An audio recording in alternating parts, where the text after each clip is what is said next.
The author cannot hide behind the algorithm. What the Munich ruling actually means. Border Cybergroup analysis. A threshold moment. On the 28th of May 2026, the Regional Court of Munich issued a preliminary injunction in case number 260869/26 that will be studied in law schools for years. The ruling is narrow in its immediate scope. It concerns two Munich-based publishers and a set of false statements Google's AI generated about their businesses. But its legal reasoning is anything but narrow. What the court produced is a carefully constructed argument about the fundamental nature of AI-generated content.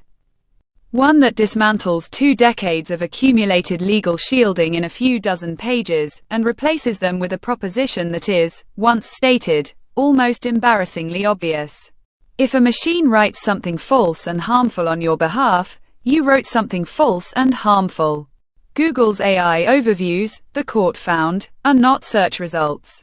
They are not summaries. They are not neutral aggregations of third-party information made conveniently findable. They are, in the court's language, independent, new, and substantive statements, and they belong to Google. That conclusion, extended to its logical reach, restructures the liability landscape for every company currently operating a product that synthesizes web content into generated answers. It is a ruling about Google. It is also a ruling about the entire AI search industry. Understanding why requires going beyond the headline and examining what the court actually did, and what it declined to do. Because the gaps in existing legal frameworks are as revealing as the ruling itself. What the AI actually did. The facts of the case are worth dwelling on, because they illustrate a failure mode that is neither exotic nor exceptional. When users searched for the names of two Munich-based publishing companies, Google's AI Overviews feature placed a generated summary at the top of the results page.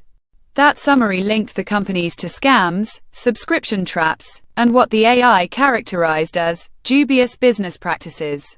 It opened with confident declarative statements. The court's ruling describes language of the form, "Yes, company, is known for dubious business practices," and proceeded to build out a self-contained narrative, a summary of alleged misconduct, a list of red flags, and practical guidance for users on how to avoid being victimized.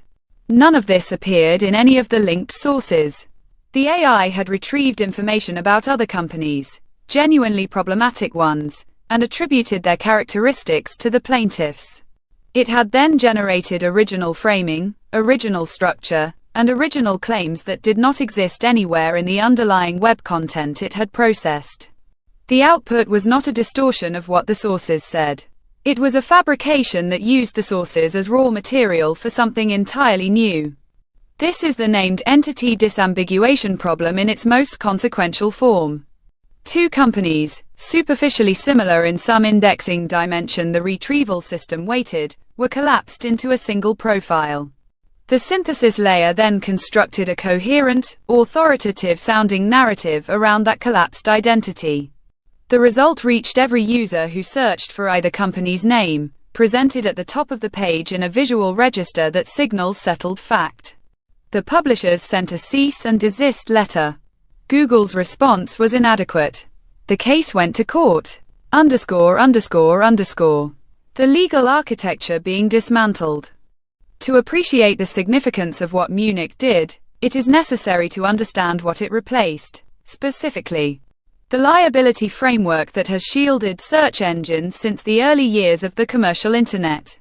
In Germany, the Federal Court of Justice had established that traditional search engine operators bear only indirect infringer liability for the content they surface. The reasoning was functional. A search engine makes third-party content findable. It does not create that content. Imposing a proactive duty to review and verify every result would make search engines operationally impossible and would, in effect, restrict access to the open web. The framework reflected a genuine policy judgment. The social benefit of indexing the Internet outweighs the harms caused by occasionally surfacing bad information. And the responsibility for that information rests primarily with whoever created it. The Digital Services Act extended similar protection at the EU level. Platform operators acting as hosts of third-party content, including social media companies, marketplaces, and search engines, were shielded from liability for that content under a notice and takedown model, provided they acted promptly once violations were identified. The logic was the same: neutrality of the intermediary as the basis for limited liability. The Munich court examined these precedents and found that neither applied to AI overviews. A traditional search engine points to outside websites. AI overviews generate independent, new, and substantive statements by evaluating and combining content from various third-party sites. That is a categorically different activity. The court's reasoning was precise. Because the AI rewrites and judges results in its own words and according to its own structure. And because the statements it produces are not traceable to any of the linked sources, those statements cannot be characterized as third-party content that Google merely made findable. They are Google's content, generated by Google's model, served by Google's infrastructure, displayed under Google's brand, to Google's users. The DSA safe harbor argument fared no better. You cannot be both the author and the neutral host of the same content. Google cannot claim the protections designed for passive intermediaries when it is the active producer of the content in question. The court was explicit. The possibility of victims pursuing the underlying source websites was illusory, because those websites had not made the defamatory claims. The AI had. Under the pre-ruling framework, the victim of an AI-generated false statement had nowhere to go. The court identified this as a protection gap. If Google were only liable for obvious violations, and the third-party sources didn't even make the claims in question, victims had no real legal recourse. The Munich court closed that gap. Google also raised a free speech defense. The court's response was concise and worth quoting in substance. An AI's output is not the expression of an acquired conviction. It is the result of an algorithm. Offering AI-powered research is, above all, an expression of commercial activity. When the court weighed privacy rights against Google's interests in this context, Google's interests were not found to constitute protected speech in any meaningful sense. An algorithm does not have convictions. It has outputs. The company that deployed the algorithm owns those outputs. The users can check, defense, and why it failed. Google's primary defense at the hearing deserves its own analysis, because the company has repeated it since the ruling was issued. A choice that tells you something about either their legal strategy or their institutional culture, and neither interpretation is flattering. The argument was this: users can verify AI overview claims by clicking through to the linked sources. Users generally understand that AI-generated content should not be blindly trusted. Therefore, Google should not be liable for the content of summaries that users could, in principle, fact-check themselves. The court rejected this directly. The AI overview was understandable on its own, and contained a self-contained statement with independently understandable content and no reference to other possible interpretations or even unreliable content.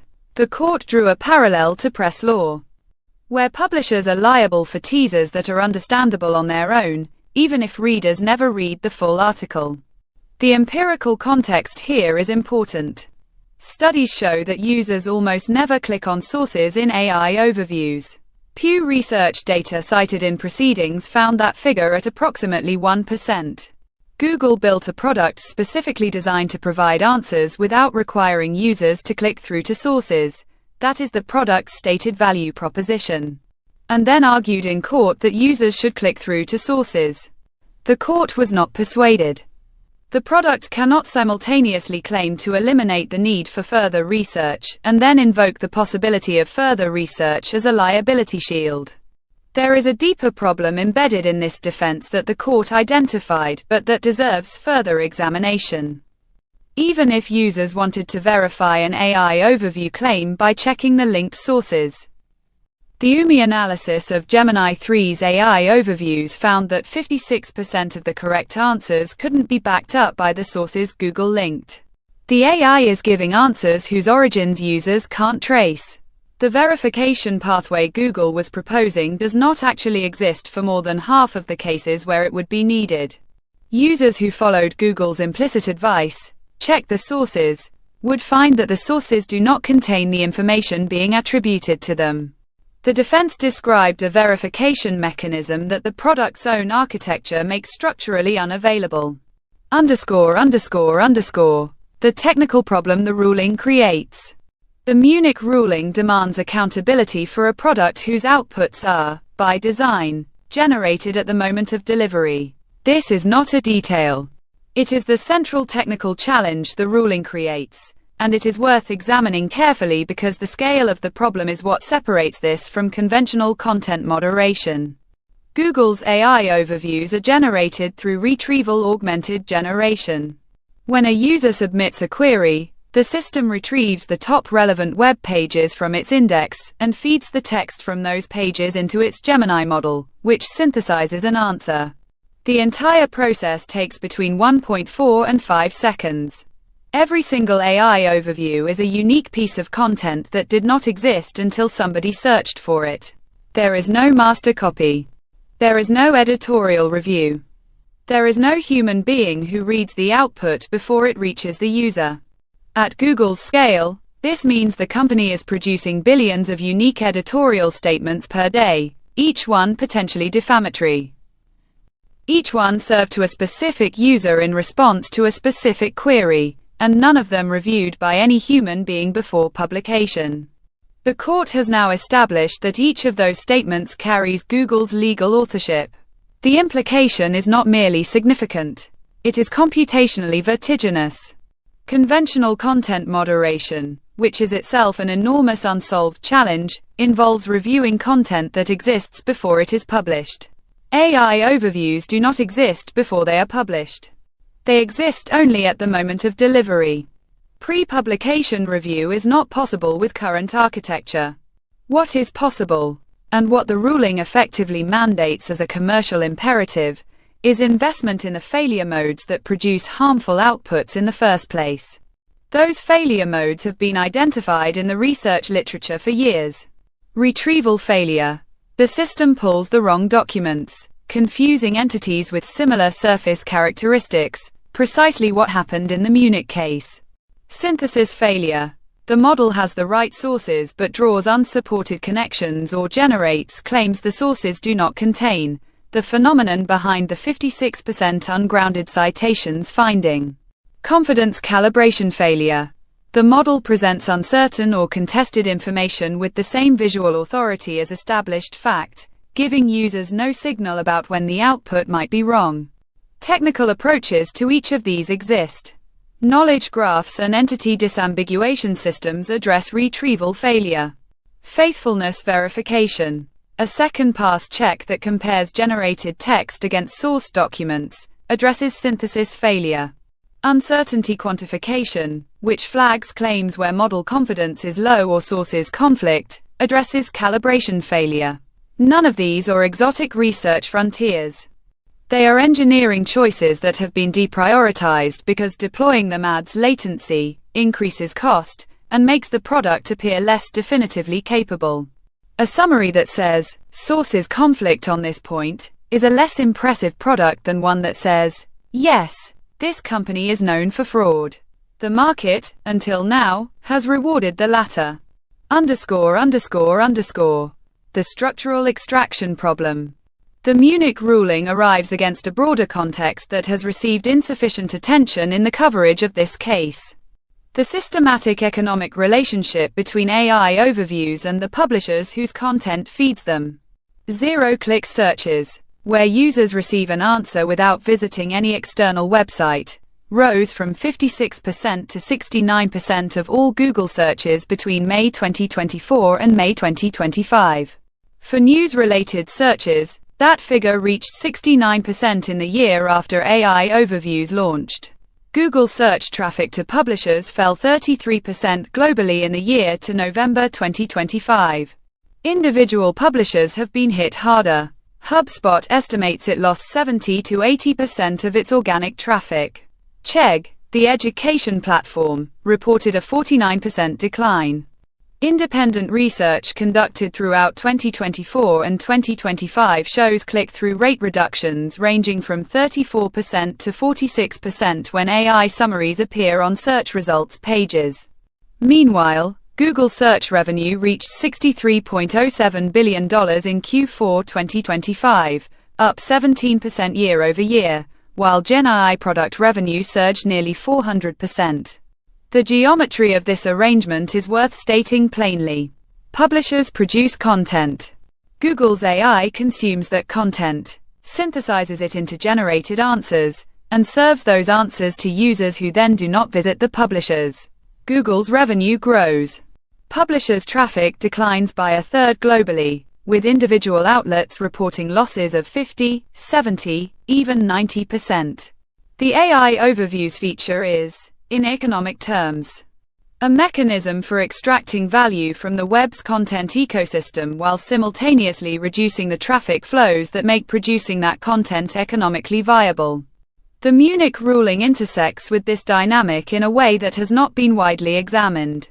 The court established that when Google's AI generates a false statement about a company using that company's web presence as raw material, the company harmed has legal recourse against Google.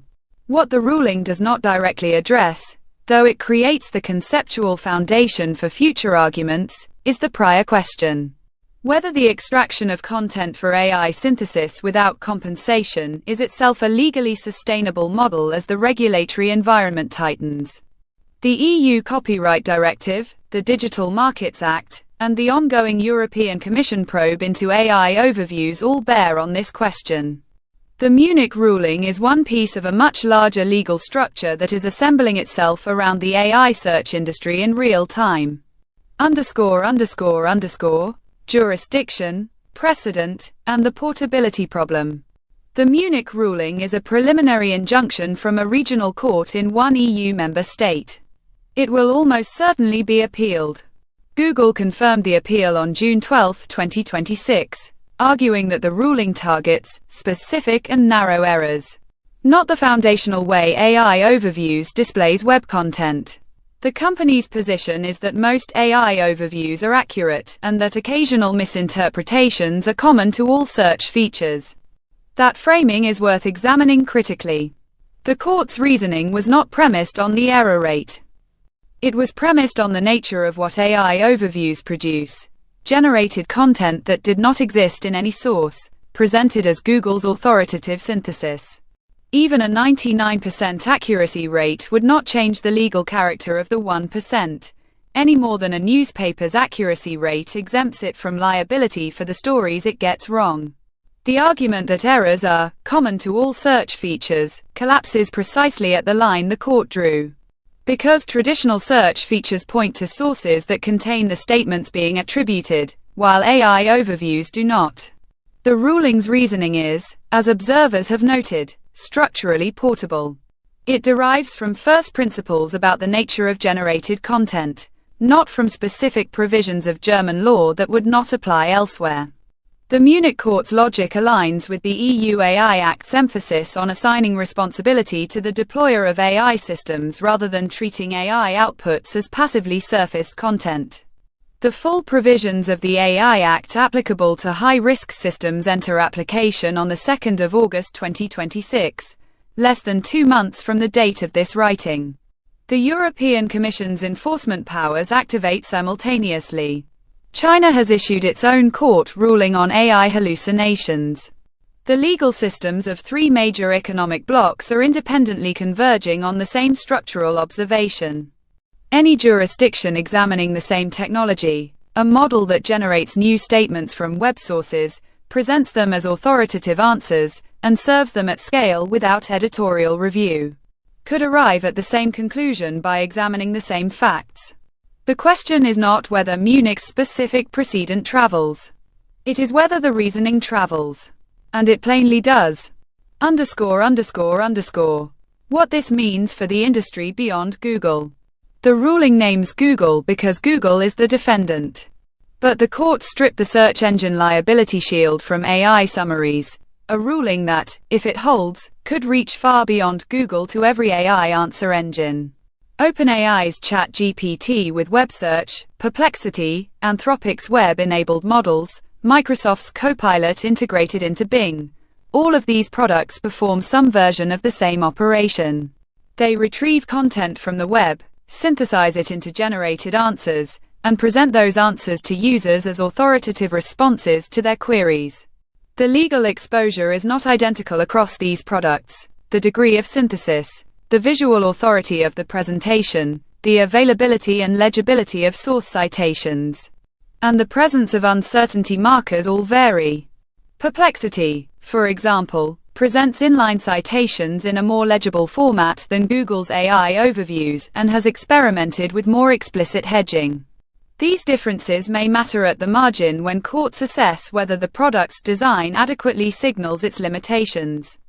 But the core question, does this product generate new statements that cannot be traced to the sources it cites, applies to all of them.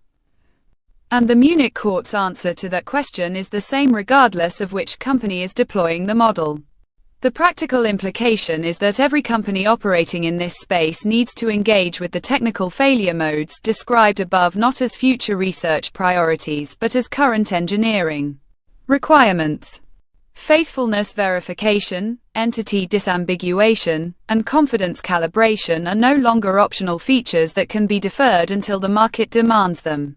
The Munich ruling, combined with the approaching EU AI Act enforcement deadline, establishes that the market is no longer the primary mechanism by which those demands are communicated. The incentive structure that made this inevitable. The deeper question, the one that makes this ruling a diagnostic rather than merely a legal event, is why these failure modes were tolerated for so long. The answer is not ignorance. The research community has understood entity disambiguation, synthesis faithfulness, and confidence calibration as problems for years. Papers exist. Approaches exist. The problems were not prioritized because the market was not punishing inaccuracy with the same force that it was rewarding capability and speed to deployment. When an AI overview defames a Munich publisher, the cost of that defamation falls on the publisher. Google absorbs no direct cost. When an AI hallucination wastes a user's time, the cost of that wasted time falls on the user. Google absorbs no direct cost. When an AI-generated medical summary provides wrong information to 1 in 10 people who trust it, the cost of that wrong information falls on those people. Google absorbs no direct cost. The externalities of AI error were systematically borne by everyone except the deployers of the systems producing the errors. This is not a novel economic phenomenon. It is the standard structure of negative externalities, and the standard mechanism for correcting them is liability. When the deployer of a system bears the cost of the system's failures, the calculation changes. Accuracy becomes a legal requirement, not a product differentiator. Investing in faithfulness verification adds cost and latency, but that cost and latency are now weighed against the cost of litigation, injunctions, and reputational damage rather than simply against a slower product launch. The Munich ruling changes that calculation for Google in Germany. The EU AI Act changes it for all deployers across the entire European market starting in August. The trajectory is clear. The period in which AI errors could be treated as acceptable externalities is ending. What replaces it will be shaped by how seriously the technical community engages with the failure modes the law has now made unignorable. The productive pressure of accountability. There is a version of this analysis that frames the Munich ruling as a threat to AI development, regulatory overreach that will impede innovation, increase costs, and slow the deployment of genuinely useful technology. That framing is available. It is also wrong. The technology's potential utility is proportional to its reliability. An AI knowledge synthesis tool that is 91% accurate at scale is not 91% useful. It is useful for queries where its errors are tolerable and dangerous for queries where they are not. A medical summary that gives wrong information 9% of the time is not primarily a useful medical tool with an acceptable error rate. It is an unreliable medical tool that will, at scale, cause harm that would not have occurred without it. The vision of AI as a transformative tool for synthesizing the expanding body of human knowledge, enabling researchers, clinicians, policymakers, and journalists to navigate domains too vast for individual human comprehension, requires accuracy as a foundational property, not an aspiration. The Munich ruling does not impede that vision. It creates the conditions under which serious investment in that vision's prerequisites becomes commercially rational. The companies that emerge from this transition with reliable, verifiable, well-calibrated synthesis systems will have built something genuinely useful. The companies that resist the transition will face an increasingly hostile legal environment while continuing to produce a product that is not actually doing what its users need it to do. This is, ultimately, what the Munich Regional Court established on the 28th of May 2026, that the author of a statement cannot hide behind the algorithm that generated it. That proposition is not legally radical. It is not technologically unprecedented. It is, in retrospect, almost obvious. The fact that it took a court order to establish it tells you something about the assumptions the industry has been operating under, and something about how much work remains to be done.